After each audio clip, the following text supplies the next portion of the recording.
Bon, une autre modification, c'est donc effectivement le fonctionnement du CD et ses missions. Puisque jusqu'ici, c'était le président qui était responsable de la mise en œuvre de la direction et de la politique générale.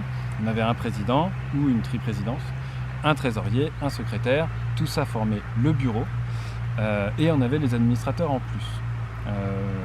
Dans les faits, ça s'est pas toujours passé comme ça. On a essayé d'avoir quelque chose de plus cohérent, de plus simple, de plus souple. Et du coup, on a modifié un petit peu, c'est-à-dire que le président devient une présidence unipersonnelle ou partagée. La trésorerie également peut être partagée entre plusieurs personnes. Le bureau a été enlevé dans la mesure où jusqu'ici, ça a toujours été le comité de direction dans son ensemble qui gérait les missions du bureau et les missions de politique générale et de direction du syndicat.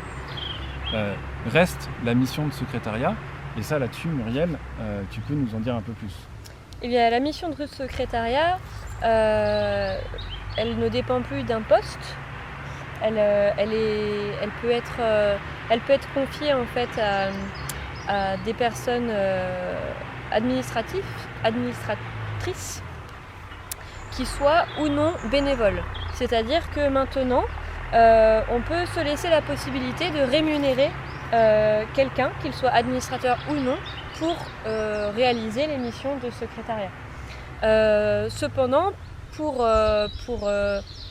s'assurer en fait un bon cadre par rapport à la rémunération possible d'un administrateur, eh bien on s'est assuré qu'il y avait une limite fiscale dans la rémunération et que le montant du salaire ou de la prestation était voté et validé lors de l'AG.